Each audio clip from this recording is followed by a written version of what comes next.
even if they don't have cocaine in them, they still use the leaves. Much loved for over a century, Coca-Cola is not free from controversy. These are the top 10 disturbing moments in the history of Coca-Cola. Coca-Cola's Columbian history. I am not a hothead. I am Colombian. Possibly the darkest day in the history of the Coca-Cola Company occurred on December 5, 1986, if only because this day included an actual loss of human life. On that day, members of a right-wing paramilitary unit showed up at a Coca-Cola bottling plant in Carepa, Colombia, and when the plant's union executive approached the men to ask them why they were there, they opened fire on him, taking his life immediately. Why? They then proceeded to ambush the union's headquarters, destroying equipment and burning records as they went. The very next day, these men confronted the factory's union workers and gave them a choice. They could either quit their jobs or they could receive the same kind of treatment as the union executive. The majority of employees understandably chose to get out of the factory immediately, leaving the paramilitary unit to take over the factory for 2 whole months. When Coca-Cola finally did get around to opening the factory again, they replaced their workers with entirely new employees and offered them substantially reduced pay. While it cannot be proven that Coca-Cola themselves had anything to do with the actions of the paramilitary unit, the company has still been criticized for refusing to act quicker when they showed up, especially considering the lives of at least 5 other Coca-Cola union workers in Colombia were threatened around the same time. Whether the company had anything to do with this or not, regardless, they definitely benefited from being able to replace union workers with new employees who would work for less, and their overall lack of action around the subject has been the cause of plenty of controversy. Coca-Cola's reasoning for removing illicit substances. What I give you is a wine with cocaine. It may sound like little more than a schoolyard rumor, but it is true that Coca-Cola gets its name at least partly from the fact that it used to contain traces of an illicit substance. There are debates regarding how much of this substance was actually present in the soft drink, and rumors are still floating around that you may still be able to find small traces of it to this day. But Coca-Cola officially began slowly removing it from the list of ingredients sometime around 1903, and not necessarily for the reason you might think. Coca-Cola had begun offering their cola in bottles in 1899, and this option quickly proved popular among African American consumers in particular, as they didn't have access to fountain pop at the time due to segregation laws. This started a panic among white middle to upper class individuals who suggested that African American people having easy access to this illicit substance could lead to increased violence, which is the reason why Coca-Cola began removing it from their product. I'm very disappointed in you. One might think that the potential of increased addiction in the general public would be a greater concern than imagined violence, but apparently that just didn't occur to anyone at the time. Coca-Cola takes advantage of Peruvian farmers. Shame on you. Although Coca-Cola insists that their colas no longer contain illicit substances, they do still use the coca leaf prepared in such a way where the substance is not active. But that being said, distribution of the coca leaf is illegal almost worldwide, and Coca-Cola is the only company in the U.S. allowed to legally take in shipments of the coca leaf from Peruvian farmers. With only the one company available to do business with, these Peruvian farmers have essentially no other option than to accept whatever Coca-Cola is willing to pay them. And if their previous lack of action in Colombia was any indication, Coca-Cola is willing to tolerate some pretty brutal extremes if it will make them money. Unacceptable! Although the company had accumulated a total net worth of $38.66 billion in 2021, the farmers that supply them with one of their most well-known ingredients remain impoverished, which is something that the company has seemingly gone out of their way to avoid having to publicly address. Considering these are people who put a lot of work into supplying the world with a legally distributed and much beloved product, these farmers definitely deserve to be making at least a living wage, and so it would be great to see Coca-Cola change their stance on this. Coca-Cola causes water shortages. You folks have a water problem. While Coca-Cola has kept the full list of ingredients used to make their soda a closely guarded secret since the company's inception, one ingredient that we know to be extremely important is water. In fact, it takes roughly 0.71 gallons of water to make only 0.26 gallons of Coca-Cola, and so you can see why it's a crucial ingredient. Water is necessary for sustaining all life as well, and if too much of that water is going toward the production of sugary sodas that contain no nutritional value, this can become a problem, especially when it comes to factories that are based out of countries that don't have access to a whole lot of clean water to begin with. When Coca-Cola sets up a new bottling plant, they drain the area of its groundwater, which not only has an effect on the local drinking water, but to the production of crops as well, which over time has led to food shortages in areas such as India and Latin America.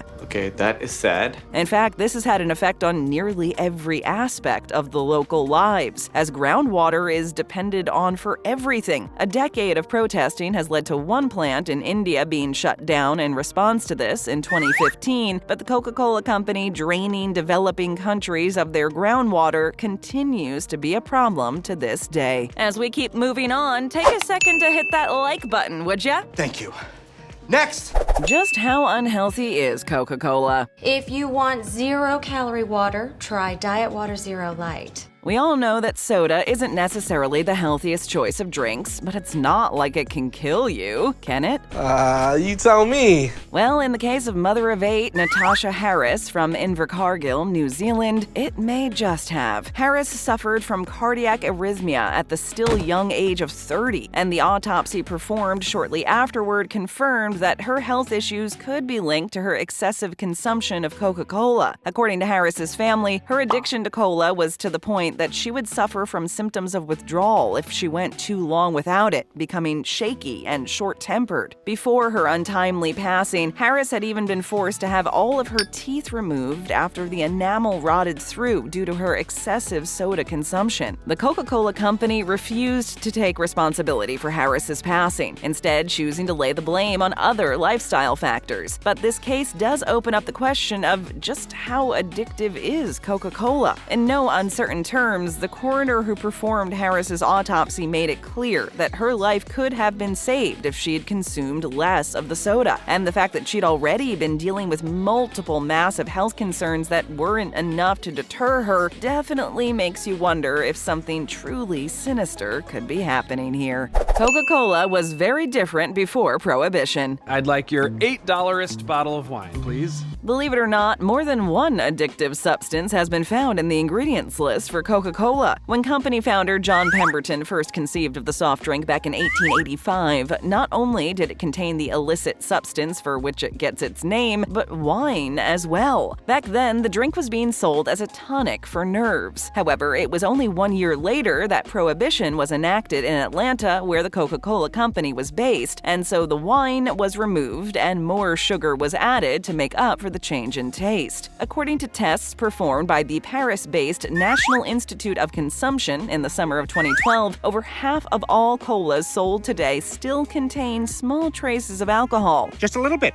I can't stress the littleness of it enough. But Coca-Cola maintains that they no longer add it as an ingredient. Any remaining alcohol in the mix is apparently naturally occurring, and it has not been legally recognized as an alcoholic beverage. But especially considering Coca-Cola's contrary beginnings, this study caused a bit of a panic in countries that still have a strict anti-drinking culture. Misleading medical studies. I have both type 1 and 2 diabetes.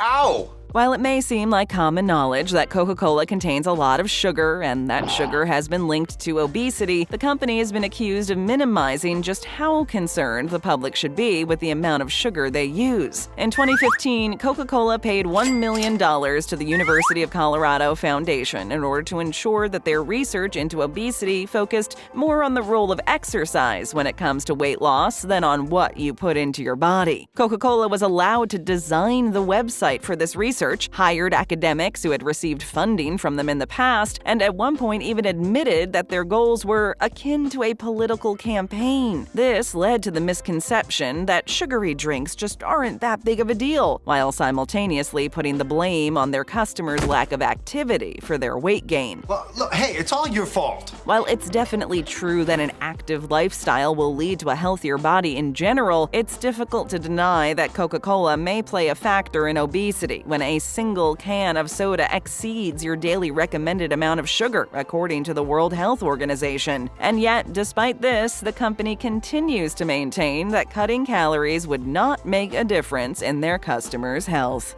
Targeting high schools. I'm rich.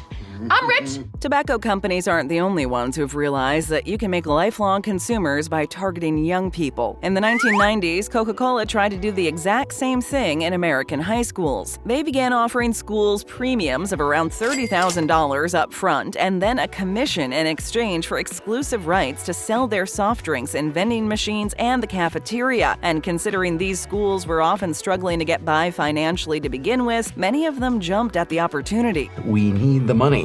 The problem with this is that schools who were able to sell more products received a bigger bonus, meaning that the soft drinks were practically pushed upon the unsuspecting students. In some cases, the Coca-Cola company wouldn't even allow the school in question to offer healthier options like milk or water alongside their soda, leaving students with literally no other option. One school in Syracuse, New York was even paid $90,000 to build a giant Coca-Cola sign over the stadium, meaning that students were literally being advertised to while they were trying to get an education. While this may have contributed a bit to the obesity problem in America over time, it may bring you a little comfort to know that the Coca-Cola company seems to be paying for it nowadays. As for the last 10 years, the biggest hit to Coca-Cola's profits has been people's changing health habits. Coca-Cola's war on water. Water sucks. Have you had a glass of water yet today? We all know how important it is and that we should probably be drinking more of it. Water improves our mood, aids in weight loss, and keeps our skin looking flawless. And yet, despite all this, Coca-Cola actually launched a campaign against water in the early 2000s by the name of H2No. This campaign targeted restaurants in particular, as the company would try and convince waiters and waitresses to push their products on customers by telling them that water is boring, whereas soda is the much more exciting choice. It is the best. This had the dual benefit of customers spending more money on Coca-Cola products while simultaneously encouraging them to spend more money at the restaurant as well. While it may be true that a soft drink can sometimes add to your overall dining experience, we can definitely see a bit of a pattern here of the Coca-Cola company trying to actively dissuade their customers from making healthy choices for themselves.